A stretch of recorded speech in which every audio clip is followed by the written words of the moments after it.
Estamos de regreso. Vamos entonces a darle entrada nuevamente al maestro, esperando a que esta vez no tengamos problemas con la señal. Ya estamos aquí llegando todos. Aún no llega el maestro. Y bueno, como les comentaba, esta vez sí que tenemos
a la, a la espiritualidad, a veces de Oriente o a veces ya más labrada, como una, una posibilidad de, o una tentación más bien, ¿no?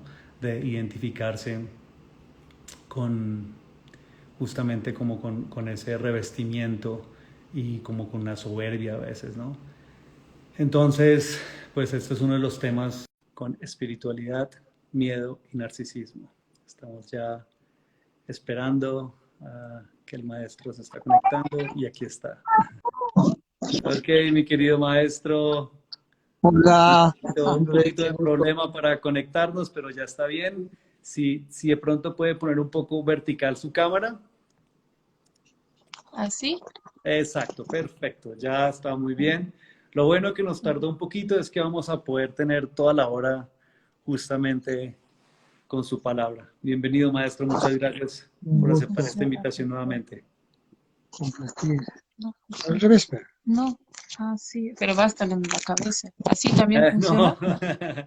ahí no, porque ahí sí se ve muy yogi, boca abajo. Ahí está perfecto, maestro.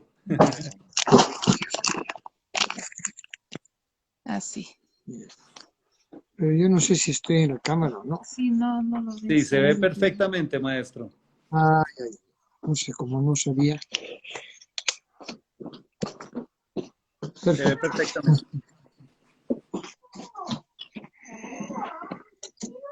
Muy bien, maestro, pues ¿Me puedes cerrar la puerta, por favor, Bere?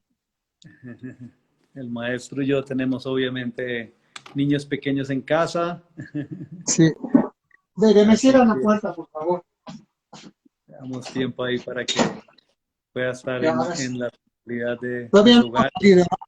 y tenernos toda la atención. Listo, maestro.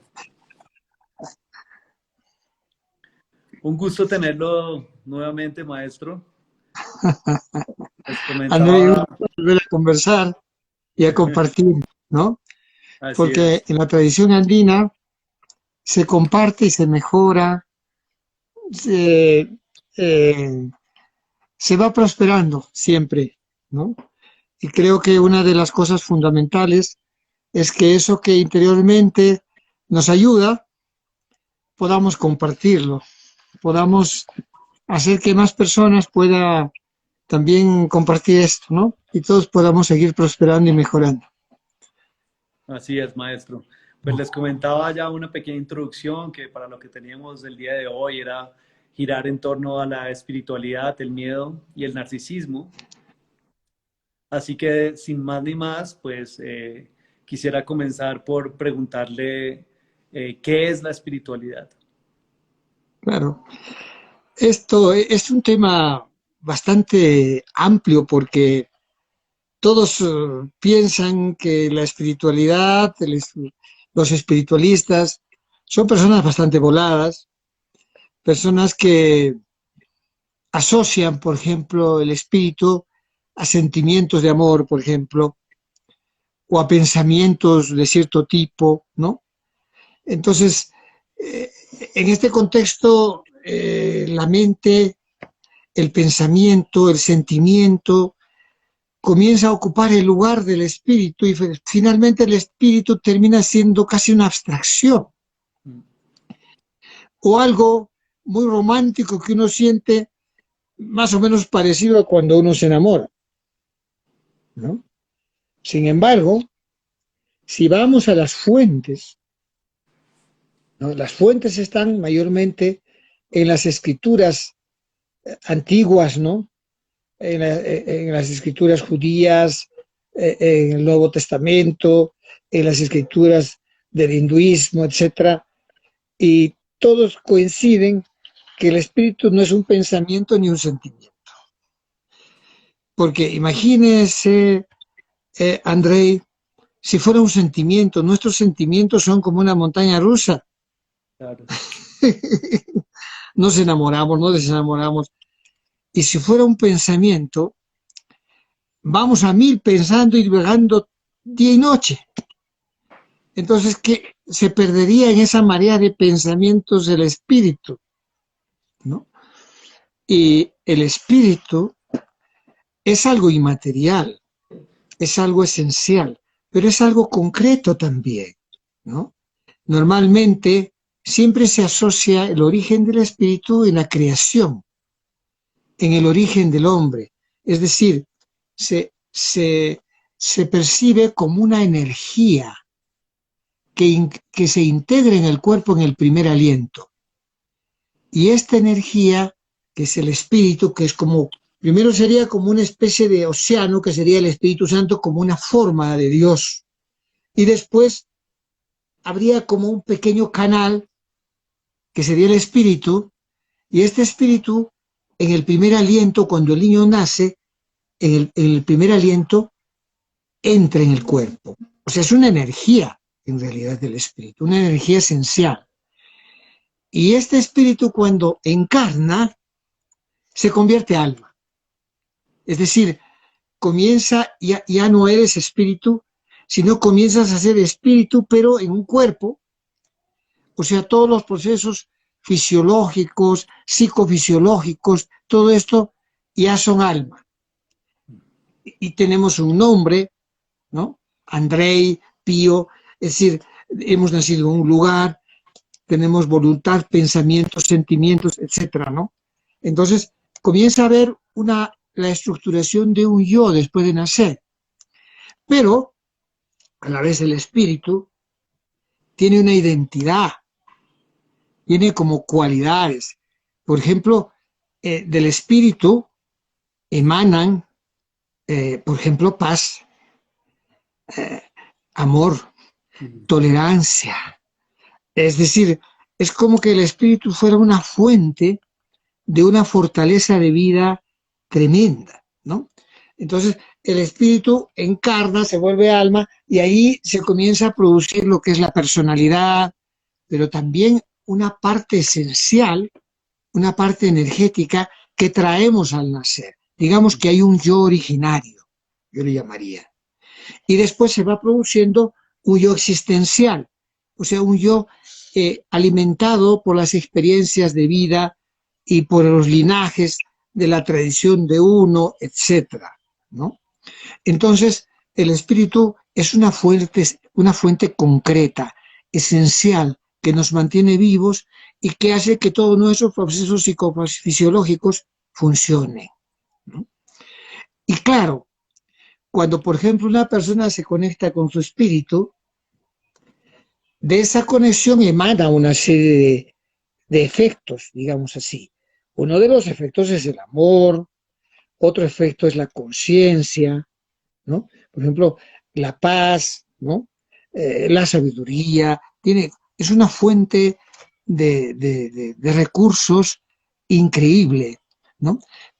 Pero aparte de esto, uno se va formando todo lo que es la identidad de la persona, el yo, el ego, el narcisismo, ¿no? Los miedos. todas las experiencias que se van formando. Entonces, es como si hubiera un yo con el que venimos al mundo, que está dotado de todo lo que necesitamos para realizarnos, y allí se va formando una segunda sobreestructura, un segundo yo existencial, alimentado por la existencia de la persona para afuera. A veces esas experiencias que uno vive no son bloqueantes, y otras veces sí son bloqueantes, ¿no? Por ejemplo, una experiencia de miedo podría empezar a bloquear a la persona en su relación consigo misma y también con el mundo, ¿no? Pero este es más o menos lo que podríamos sintetizar, que es la esencia misma del espíritu, algo permanente que nos mantiene respirando en cada aliento, ¿no? Okay. Entonces, de alguna manera, ¿dónde estaría algo de lo que todo el mundo tiene como tiene que vérselas en algún momento de su vida y es casi como una de las, casi que podemos decir como un punto de quiebro, de enclave con el que todos tenemos que relacionarnos, que es el miedo? ¿Dónde entonces usted ubicaría el miedo como manifestación de qué, en qué enclave entre ese espiritual Claro, y la personalidad yo? claro. Digamos que el yo existencial, el yo que existe en el mundo, se va estructurando en base a experiencias, ¿no? Hay un bagaje hereditario también y va habiendo experiencias. Y estas experiencias pueden ser estructurantes y pueden ser respetuosas de la cualidad con la cual la persona viene al mundo. O sea, sin bloquear el ser, porque para nuestras tradiciones antiguas, nosotros nacemos con un ser, nacemos con una estructura, con un yo superior, le llaman algunos, pero eso de jerarquizar es muy mental, pero es un yo más profundo con el que venimos al mundo, el ser, el espíritu, el alma, ya como una identidad, ¿no? Como un nombre, una cualidad humana, digamos, ¿no? Pero según estas experiencias, porque en lo básico, en lo más instintivo del ser humano, hay como emociones que lo que buscan es, porque algo en el ser humano valora mucho la vida, y estas emociones buscan protegerla, y cuando hay experiencias que tienen una connotación de peligro y de amenaza a esa existencia, entonces se segregan una serie de, se producen reacciones psicoendocrinológicas, somáticas, ¿no? Entonces se segrega adrenalina, noradrenalina, la persona se pone tensa para poder preservar la vida, ¿no? Esto obviamente pasa muy rara vez. Digamos que es la base del miedo homeopático, es un miedo que nos salva, ¿no? Pero ¿qué va pasando? Que hay experiencias que no ponen en riesgo la vida en realidad, pero la persona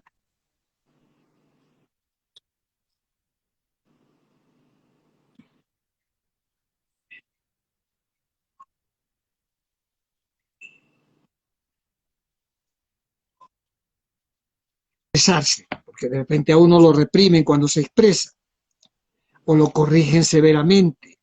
Uno comienza a tener miedo de pedir amor, porque cuando piden amor se aburren y le dan a uno una tunda o una reprimenda. Entonces uno va empezando a desarrollar falsos miedos. ¿Y qué hacen estos falsos miedos? Nos generan una relación, primero que nos desconectan de nuestro aspecto esencial, porque cuando estamos en peligro nos volcamos hacia afuera y después comenzamos a estructurarnos en base a si somos aceptados o no, por ejemplo, digamos, a utilizar siempre parámetros de comparación y de jerarquización, de que uno es mejor o el otro es menos, que si somos más evolucionados o menos evolucionados, si tenemos una mayor conciencia o una menor conciencia, pero todo está en una cuestión externa. Digamos que el miedo nos hace vivir la vida sin profundidad, porque nos hace percibir siempre riesgos inexistentes. Y alrededor de estos riesgos se producen, digamos, formas, maneras de manejar ese miedo. Nosotros le llamamos las máscaras del miedo, ¿no? Estas máscaras, básicamente, hay tres máscaras predominantes. Una de las máscaras es la máscara de la impotencia, ¿no? Personas que son bloqueadas por el miedo y desarrollan conductas evitativas, de escape, de huida, de posponer. Es decir, son personas que lo interesante del miedo es que va teniendo un efecto de bloquear a la persona con su fuente de energía originaria. Entonces vive su vida como si no tuviera el poder, la potencia, la cualidad para culminar lo que quiere hacer. Y mayormente se quedan en medio camino y no logran culminar, y es una historia como un poco de fracasos, pero aparte de esto, lo que se produce son mecanismos de evasión, de posponer las cosas, de no enfrentar, y esa es una de las caras que nosotros estamos habituados a ver, una de las máscaras del miedo. Pero hay otra, ¿no? Es una máscara más difícil de identificar como miedo. Es una máscara un poco egocéntrica, narcisa, es una máscara que todo lo quiere entender, que percibe siempre, que necesita estar siempre por encima, que necesita tener la razón o ser con una mejor apariencia, etcétera, ¿no?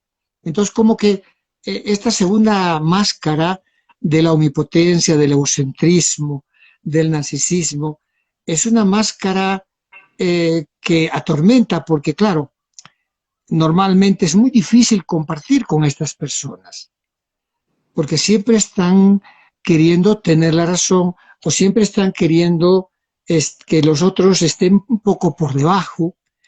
Entonces, es muy difícil que estas personas puedan llegar a donde quieren, porque todo está vivido con un poco de antagonismo, como cuando uno estuviera en una situación de peligro real, ¿no? Entonces estamos tensos, queremos tomar todas las medidas necesarias de control, entonces se desarrollan muchos mecanismos de querer explicar todo, de querer controlar todo. Entonces son personas muy difíciles de sobrellevar y además no desarrollan a plenitud sus talentos porque están siempre pendientes de los otros y de que al final intentan en apariencia estar siempre por encima de los otros.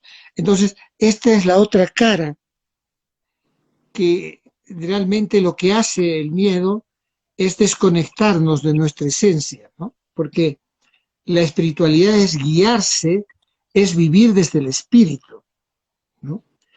Es, digamos, una experiencia más allá de lo racional. Obviamente, nuestra mente se va a iluminar si conectamos con el espíritu, nuestras emociones también y nuestras acciones también. Porque el espíritu es como vive en una situación horizontal todo, porque es la realidad, todos tenemos alma, todos tenemos una esencia espiritual. Y todos tenemos más o menos lo mismo, no necesitamos jerarquizar, no necesitamos estar por encima de los otros, no necesitamos tener un disfraz, porque desde la esencia espiritual te sale tolerancia, te sale amor, te sale inclusividad, no salen cosas violentas desde allí. Pero ¿qué pasa cuando una persona está en estado de alerta? Por el miedo, claro. Sin darte cuenta comienzas a reaccionar con violencia a veces. Cuando tienes la cara omnipotente, comienzas a reaccionar con cierta agresividad, cierta violencia, y obviamente la intolerancia y todo esto está en sus bases monitoreada por el miedo, ¿no? Entonces, definitivamente que el miedo es uno de los enemigos más terribles del trabajo espiritual, porque el trabajo espiritual es liberador, es inclusivo, es tolerante, es sabio, es creativo, es consciente, porque emana conciencia. ¿no? Entonces, definitivamente que esto nos lleva a una vida de respeto a la existencia de todos los seres que hay en el mundo, ¿no? Los animales, las plantas, la tierra. O sea, hay conciencia de las cosas, ¿no? Pero en cambio, cuando se maneja uno desde el miedo, uno necesita estar por encima, necesita poseer las cosas, necesita diferenciarse de los otros, digamos, ¿no? Ser más o ser menos, pero digamos, en esta alternativa del narcisismo, de la omnipotencia, no hay amor, no hay paz, no hay armonía, hay muy poca creatividad, todo es reactivo, como una especie de carrera de conflictos, digamos así, con los otros, ¿no? Y de intentar demostrar la razón, etcétera, ¿no? Entonces, es algo con lo cual uno tiene que lidiar y que por otro lado, estas caras del miedo se pueden infiltrar también en la vida espiritual y se forman, pues, digamos, apariencias muy narcisistas, muy egocentristas, como líderes de grupos, etcétera, ¿no? Donde comienzan a sentirse más como una especie de iluminados, cosas de este tipo, ¿no?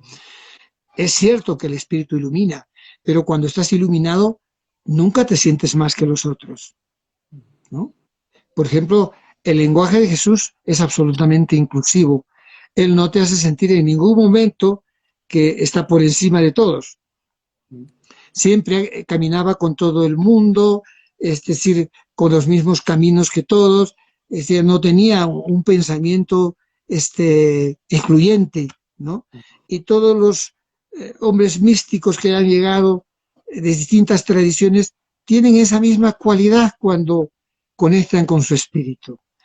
Pero cuando tienes ideas espirituales desde tus miedos, comienzas a utilizar la espiritualidad como un escape y las formas comienzan a ser determinantes. Entonces, claro, se pueden herir mucho los egos inflados, por ejemplo, en una comunidad espiritual, ¿no? De gente que tiene más o menos los mismos principios. Entonces, claro, es importante discriminar esto, como para que uno se dé cuenta que la solución para poder convivir en la existencia humana siempre está dentro de la persona, ¿no? Siempre está en conectar a la persona con esa fuente de recursos maravillosos que cada persona tiene dentro. Es la conexión con el alma y con la esencia del espíritu mismo, ¿no? Porque el espíritu es como una fuente de éxtasis, le llaman nirvana en el budismo, por ejemplo, ¿no? Entonces, las meditaciones que se hacen, las oraciones, los peregrinajes, todas las formas espirituales que hay en el mundo, lo que buscan es establecer algún tipo de reconexión con esa esencia, ¿no?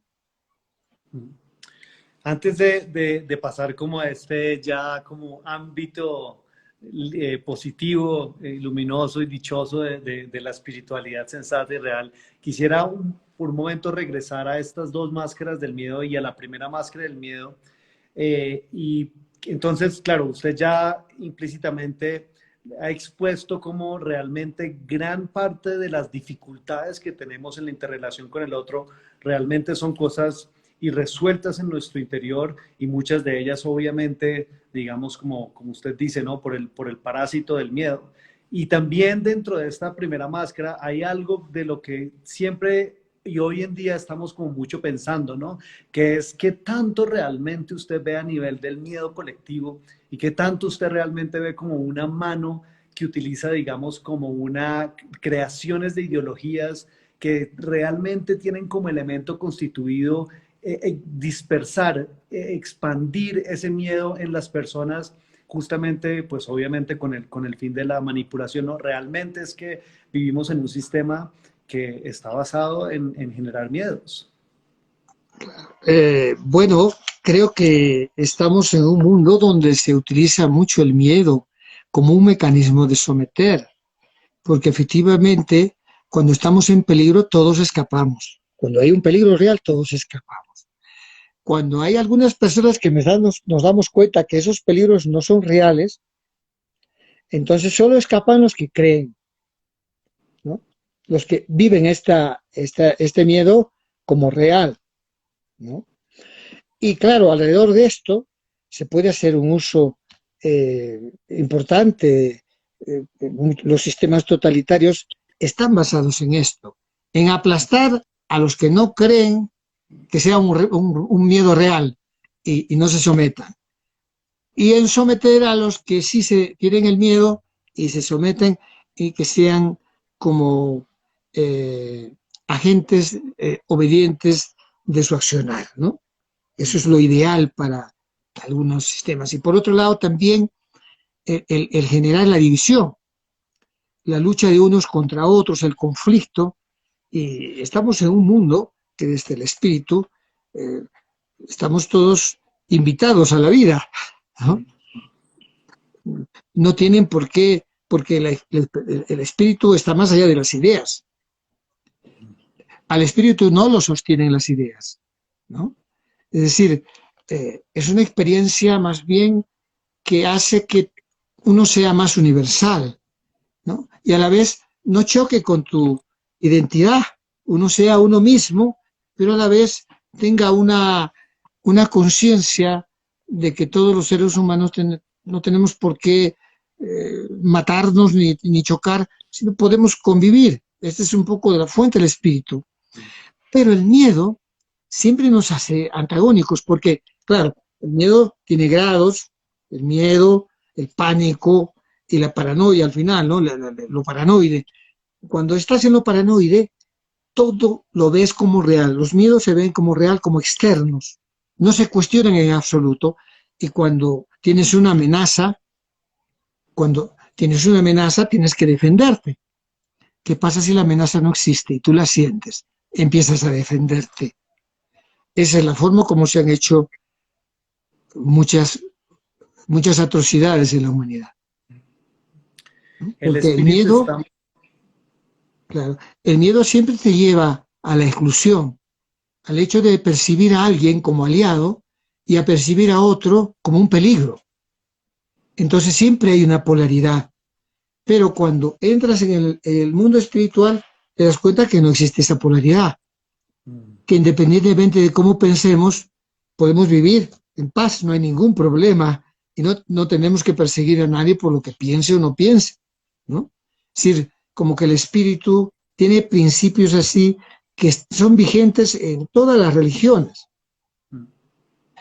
Pero el problema es que cuando no hay espiritualidad, ¿no?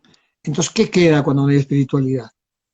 Es una relación con Dios como algo externo, a través de algo externo.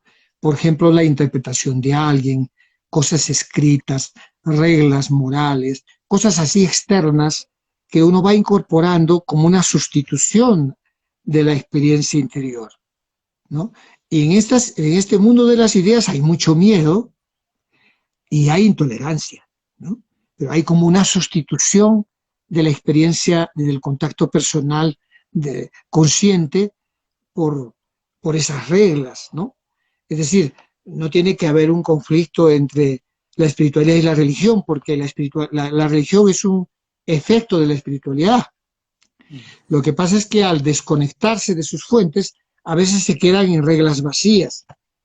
Y estas reglas, cuando se toman como sin interpretación, incluso como una cosa absoluta, puede generar intolerancias también, ¿no? Sí, me quedo con lo que dice usted muy claramente. El espíritu está más allá de las ideas y tal vez la trampa, el engaño, la zancadilla está en que se crean ideologías espirituales, que esas Claro. ideologías lo que hacen es bloquear justamente ese acceso y esa reconexión hacia el espíritu en tanto fuente, ¿correcto? No creo que haya un ánimo consciente de esto, pero ocurre en algunos movimientos. El hecho de querer someter a los otros y que el líder sea como prácticamente como un dios. Esto me parece algo excesivo, ¿no? Porque los grandes profetas jamás han tomado ese lugar. han tenido humildad, conciencia de la humanidad.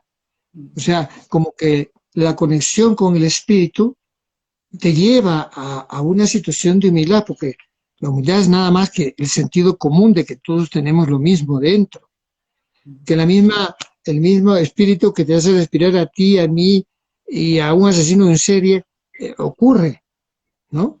Es lo mismo, no tenemos por qué sentirnos ni ver a nadie desde arriba, ni manejar ni manipular, porque cuando tenemos esa conexión, actuamos con conciencia y esa conciencia es compatible con las reglas, con muchas de las reglas que están puestas en las escrituras, porque estas escrituras son el efecto de experiencias místicas de los profetas y de los seres que han tenido un trabajo, una conexión mística. Entonces, el problema es que desde las ideas siempre se tiende a generalizar, siempre se tiende a polarizar y decir, bueno, todas las religiones son así, todos estos son así, y realmente es puros prejuicios, puros temores, ¿no? Pero la realidad es que la conexión espiritual es liberadora y nos permite ubicarnos en el mundo, hacer un trabajo constructivo, no necesitar y cortar la cabeza a nadie, digamos, ¿no? Pero sin ánimo de juicio, ¿qué tanto de ideología hay en la religión, en las religiones? ¿Qué tanto de ideología hay en las religiones? Bueno, tiene que haber, ¿no?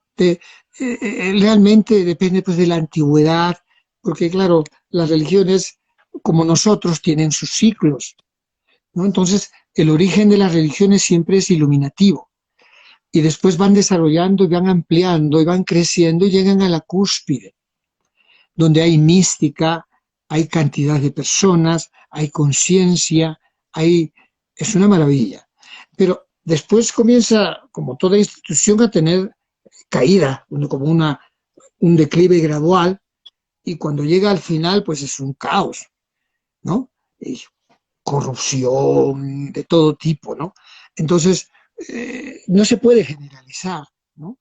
Pero Es creo que las posible, religiones siempre han sido movimientos que han iluminado a la humanidad, y que claro, las instituciones a veces han tenido crisis y cosas humanas, ¿no? Pero que en general han dejado también legados. Es muy fácil generalizar y decir la religión es lo peor, y, y no, ¿no? Ni siquiera, porque cuando estás en la espiritualidad, ni siquiera peleas, sino que rescatas lo mejor de cada cosa. Por lo tanto, el espíritu es una fuente proactiva, donde siempre rescatas lo mejor de cada cosa, la verdad. Dentro de lo que está enmarañado, sacas la verdad y quitas lo que no va. De alguna manera, la tradición andina también tiene esa misma línea. Todo para mejor, para prosperar, rescatar lo mejor de todo, ¿no? Y mayormente, desde la mente y desde el miedo, haces un trabajo de basurero. Rescatas lo peor y en base a eso generalizas todo, que todo es malo, nada sirve. Realmente, por ejemplo, un sistema con derechos, tienes posibilidades, tienes libertades, aunque haya problemas de corrupción que tenemos que mejorar, pero en un sistema dictatorial todo es corrupción y no hay ningún derecho, por lo tanto, nadie se entera y hace lo que sea, es como un totalitarismo mm, mayor aún que un autoritarismo de las épocas de la monarquía absolutista, ¿no? Entonces, de alguna manera, creo que la percepción del espíritu siempre es enriquecedora, siempre es para mejorar y para rescatar lo mejor de las cosas y para construir. Y luego, el miedo siempre fragmenta y siempre divide, siempre polariza, ¿no? Y definitivamente creo que hay mucho miedo en el mundo, ¿no?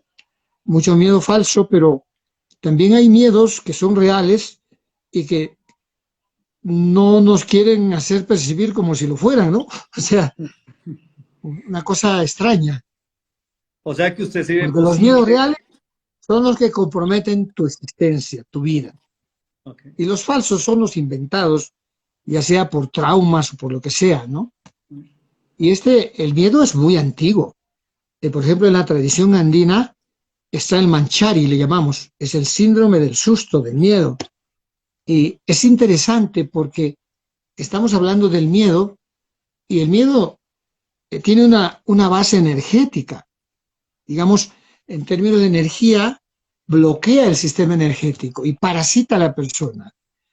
Y es interesante la concepción del miedo en la tradición indígena, se vive como esa posesión. Y como esa posesión de esa experiencia, por ejemplo, aterrorizante para un niño, invade su mundo interno y disocia su energía, o sea que parte de su alma sale de él. Y hay como un fragmento de una experiencia que ha sido amenazadora de su existencia. Entonces, el trabajo desde la perspectiva de la medicina andina consiste en quitar esta energía invasiva que ha bloqueado el sistema, ¿no? Y luego reconectar a la persona con su alma, ¿no? O sea, tiene un elemento energético y también espiritual en su concepción.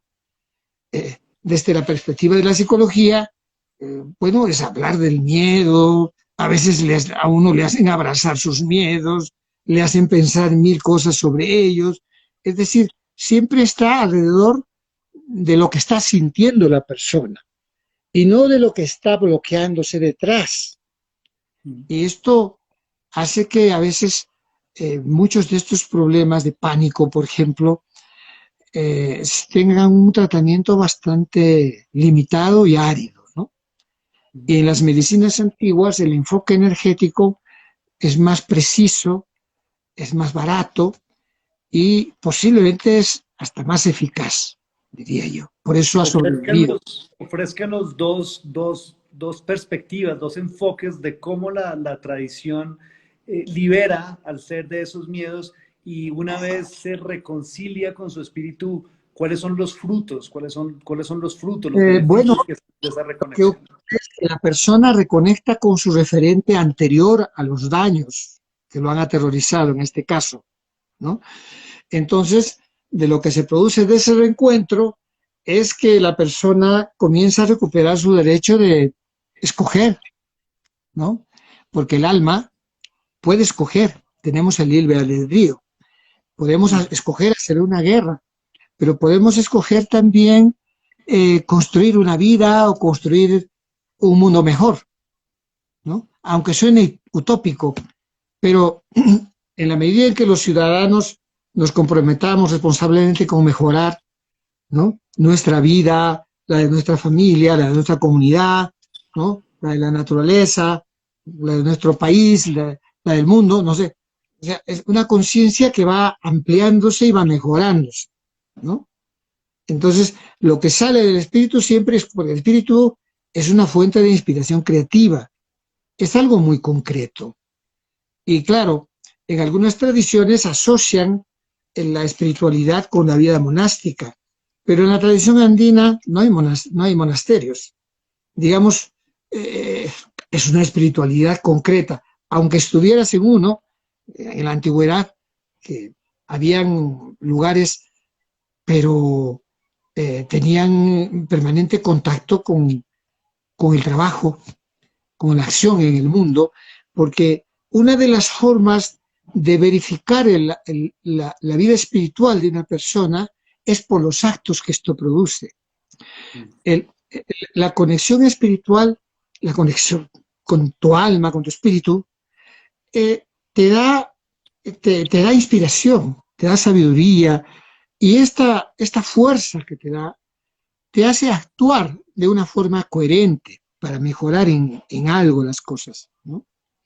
Y esto, por eso los místicos, las personas que han conectado en estos niveles, han realizado siempre grandes obras.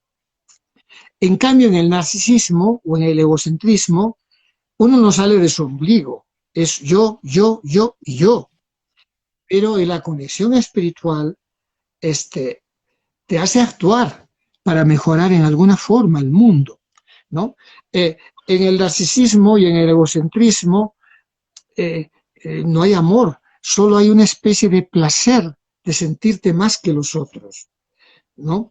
En el caso del narcisismo, como una cosa más de apariencia. Y en el caso del egocentrismo, como una cosa más de tener la razón, de ser más inteligente y tener mejores cualidades, etcétera, ¿no? Obviamente esto en una moderación es algo normal. Digamos, cuando tu confianza, tu autoestima en ti misma y la de los, o sea, no te hace sentir más que los otros, sino te hace sentir mejor a ti mismo, entonces es una cosa normal. Pero cuando hay temas de miedos de fondo, tiende a haber una agudización de esto. Entonces, en la experiencia espiritual, obviamente hay amor y hay unas acciones sobre el mundo absolutamente imposibles, ¿no?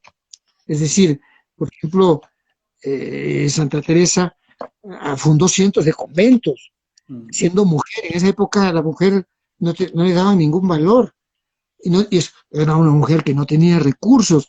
O sea, su experiencia mística produjo un cambio en la mística cristiana, una renovación en la mística cristiana de esa época.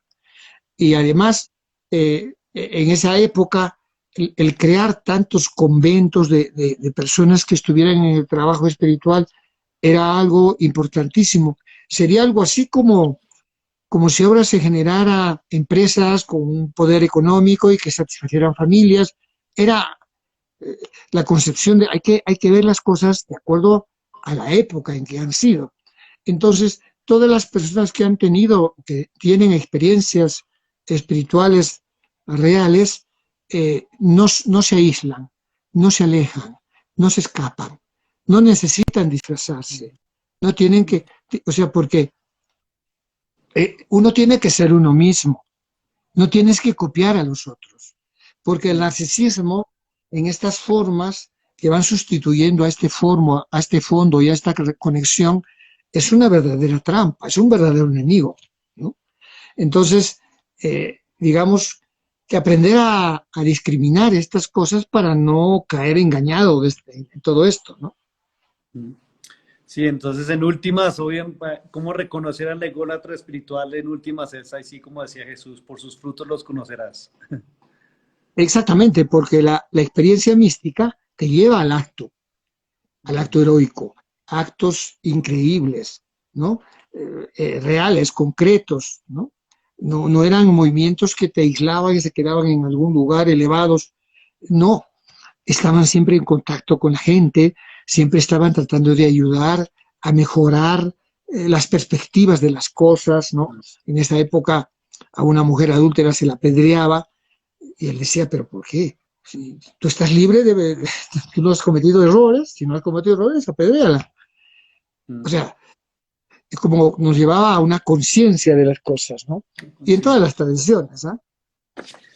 Maestro, quisiera aquí como de pronto abrir espacio en los comentarios para si alguien tiene una pregunta, les pido como que sean muy concretos, pero mientras que las personas reflexionan y nos mandan de pronto alguna pregunta, quisiera como se nos quedó algo dentro del tintero y es que nos ofrezca un poco cómo hace el protocolo indígena para liberar de los miedos, para liberar los Es miedos. interesantísimo esto, porque primero que en la concepción de lo que es el síndrome del Manchari, no solo puede haber experiencias reales de traumas que te han fijado en el miedo, por ejemplo, un accidente o una violencia de algún tipo, ¿no? Pero también puede haber algunas cosas de tipo natural, una catástrofe, una luz, ¿no es cierto? O sea, pero también pueden haber cosas de tipo sobrenatural. Por ejemplo, estás caminando y sin darte cuenta estás en un cementerio de noche y puedes entrar en terror. Es algo sobrenatural, como si hubiera espíritus o cosas de este tipo. Por ejemplo, hay elementos de la naturaleza que podrían ser también invasivos, ¿no? Esto se llama hucha en quechua, ¿no? O sea, todo lo que te carga de energía pesada y te bloquea es hucha, ¿no? Y todo lo que te circula y te hace superar eso se llama sami. Entonces, las técnicas de quitarte los miedos no tienen mucho que ver con hablar de ellos. Es decir, tienen una importancia bastante relativa a esto, sino más bien con desbloquear estos contenidos que te han parasitado del sistema energético para que el ánima o el alma de la persona que está parcialmente fuera pueda retornar a él. Hay distintas técnicas. Por ejemplo, hay técnicas de oración, hay oraciones especiales que atraen, que limpian estos contenidos. Primero, normalmente hay un protocolo de desbloqueo y de limpieza. Este protocolo está asociado a veces a masajes, a plantas purgativas, está asociado a masajes de barro, a veces enterrar a la persona hasta el cuello para que el hucha se le vaya con la tierra. A veces se pasa con un cuy por el cuerpo y el cuy absorbe estas cargas del sistema energético que están en la persona y lo liberan. Y después están las técnicas reconectivas, donde también hay oraciones, hay masajes, baños de hierbas, hay distintas técnicas. Es un capítulo bastante grande. Según la nación indígena, tienen un trabajo bastante riguroso de esto. Lamentablemente, los trabajos que se han hecho sobre el síndrome del susto, porque el síndrome del susto es un síndrome que tiene una connotación psicosomática en la tradición indígena. Por ejemplo, cualquier definición sobre el síndrome de las fobias, o sea, de los miedos, o del pánico, o de la psicosis delirantes, donde tú ya estás viendo como una cosa real el miedo interno. Es decir, son tratamientos o farmacológicos o de tipo psicológico, ¿no? Que tienen una utilidad relativa. Pero en el caso de la medicina indígena, se sabe que tiene connotaciones psicosomáticas, que producen una serie de malestares que en la tradición nuestra, como la psicoterapia está todavía muy disociada de lo corporal, de lo somático, aunque afortunadamente hay una psicoterapia psicosomática ya, pero de todas maneras la tendencia psíquica de darle vuelta a las cosas tiene una muy moderada curación del problema. Perfecto. Entonces, en este segundo capítulo, de lo que es el regresar el alma al cuerpo, no sería posible si es que no se desbloqueara y se limpiara de ese contenido invasivo. Entonces, tiene estas dos partes. La limpieza o el quitar este contenido de hucha, ¿no? Del manchari, del miedo de la persona, de las experiencias terroríficas que ha tenido, y luego las técnicas de llamar su alma y centrarle nuevamente en su cuerpo. Entonces, para esto hay protocolos, es un tema bastante amplio, un poco difícil de explicar en tan corto tiempo. No, pero ahí ya nos dejó ganosos, como se dice aquí. Voy a abrir los comentarios a ver si alguien tiene No es excluyente con las terapias occidentales y con las terapias de la medicina, no es excluyente, sino es un aporte que no se está valorando lo suficiente una vez más. Se lo toma como una superstición, como una cosa así muy primitiva, pero creo que a la luz de lo que es la medicina del futuro, es un enfoque mucho más avanzado que el actual de la psicología.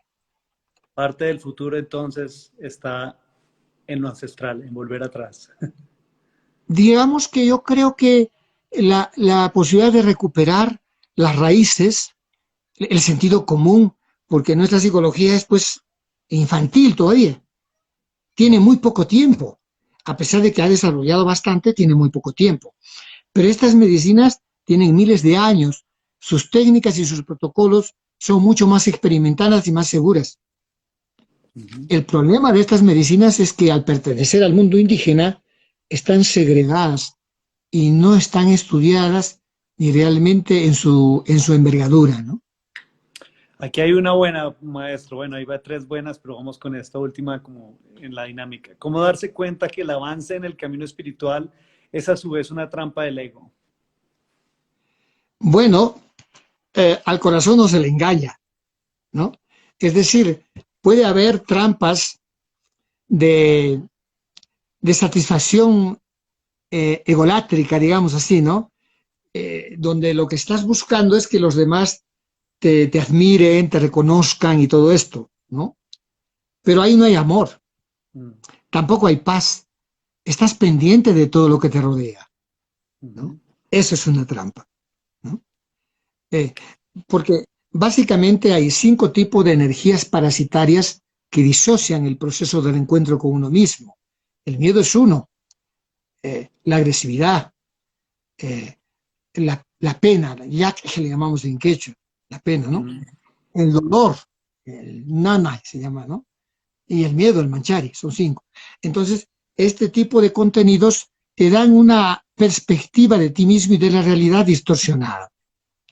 Ujú. Y te hacen, al final, te generan sufrimiento, ¿no? Ujú. Pero cuando estás en el mundo espiritual, mayormente tienes no desconfianza ni miedo evitativo, tienes valor, ¿no? Tal vez tengas confusión mental porque el espíritu no es mental, ¿no? Digamos que el espíritu da vida al cuerpo y da vida al sistema nervioso y a la corteza cerebral. Y la corteza cerebral eh, hace representaciones de la realidad externa dentro de uno, eso es pensamiento, ¿no? O los sentimientos que son como más instintivos y más protectores de la vida, emociones. Pero estos son productos de lo que el mismo cuerpo al funcionar produce, ¿no?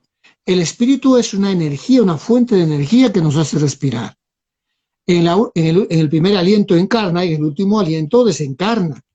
Por lo tanto, la conexión con esta fuente interior nos acompaña, es una alternativa maravillosa de una reestructuración increíblemente creativa, ¿no?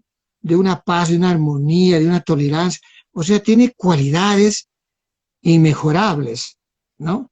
Y la alegría del narcisismo es muy fugaz y muy dependiente de lo que te rodea. Ujú. La alegría que nace del alma es permanente. Por eso digo que el espíritu no es ni un pensamiento ni una emoción. Ujú. Pero cuando te conectas con tu espíritu, el pensamiento y la emoción se iluminan, entonces sientes amor, sientes alegría, ¿no? Entonces es como una fuente eh, muy difícil de imitar. Digamos, toda falsificación no va a funcionar.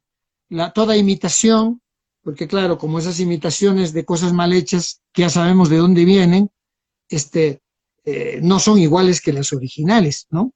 Entonces, la versión originaria, original, eh, no es posible de falsificar y sus efectos son muy claros, ¿no?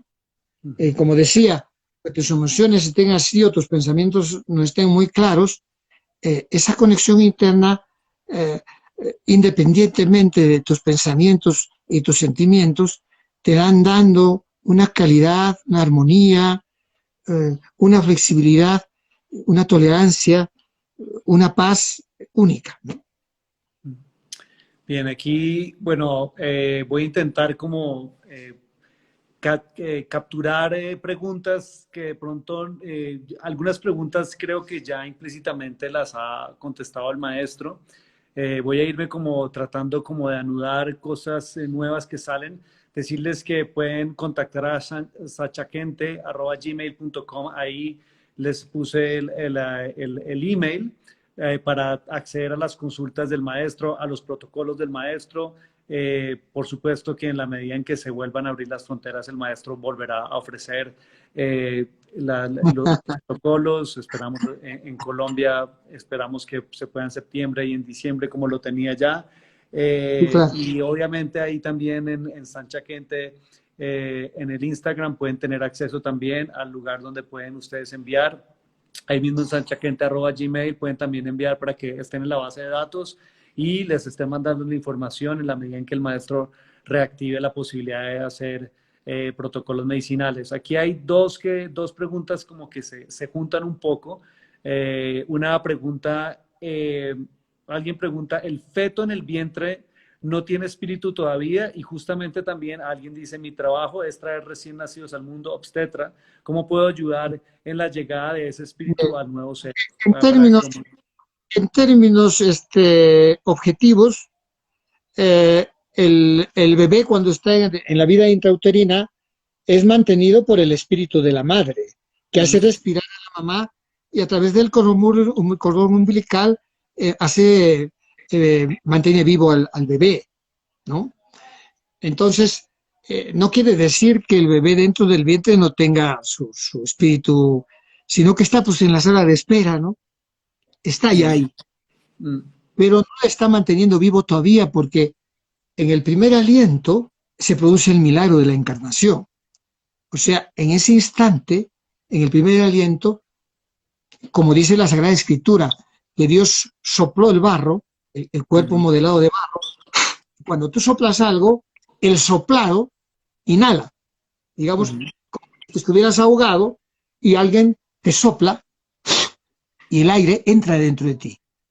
En ese mm, ingreso se produce la encarnación, ¿no? Entonces, sin embargo, el espíritu está ahí, está continuo, está como en la sala de espera o acompañando, pero no está instaurado todavía en el cuerpo del bebé, manteniéndolo vivo en cada aliento. Claro. Y la muerte es cuando se produce la última exhalación. Claro. muy bien. ¿Y cómo ayudar para, por ejemplo, en el caso de un obstetra que está ya en ese nivel de despertar? Bueno, acompañar, escuchar, transmitir a la madre permanentemente. Y en las técnicas antiguas, por ejemplo, la obstétrica indígena andina es maravillosa.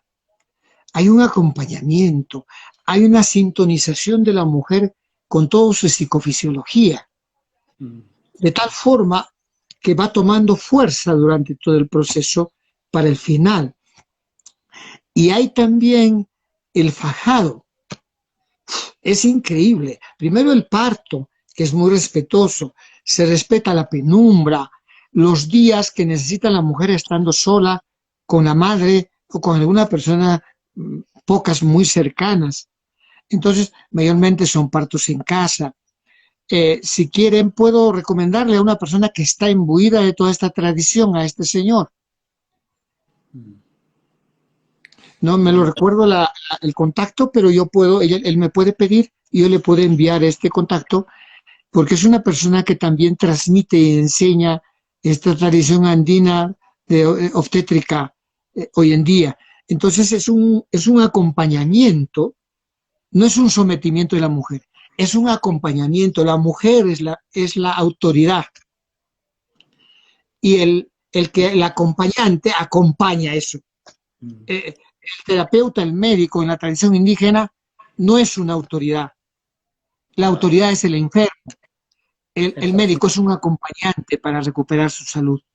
En la medicina indígena no hay catalogación de las personas por sus síntomas, sino cada enfermo es único y tiene que ser escuchado y hay técnicas para que la persona vaya transformando su relación con su cuerpo y con la vida para recuperar su salud.